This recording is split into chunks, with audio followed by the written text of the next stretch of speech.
వేస్తే మొలిచే గుణం కలిగిన భూమి నేల. ఇంకాస్త లోనకు వెళ్ళేటప్పటికి నీళ్లు, ఇంకాస్త లోనకి వెళ్ళేటప్పటికంటే పెట్రోల్ దొరుకుతుందండి. ఇంకొక కొంచెం లోనికి వెళ్తే బొగ్గు వస్తుంది. కాబట్టి ఖనిజ సంపదలు ఉన్నాయి.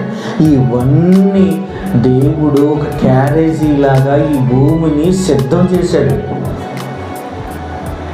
దేవుడు ఒక క్యారేజీ లాగా భూమిని సిద్ధం చేసి భూమి మీదకి పిల్లలను పంపాడండి.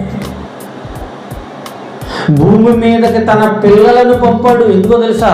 ఈ భూమిని అనుభవించి మరలా తనున్న లోకానికి రావాలి, తనున్న లోకానికి రావాలి, పరలోకం.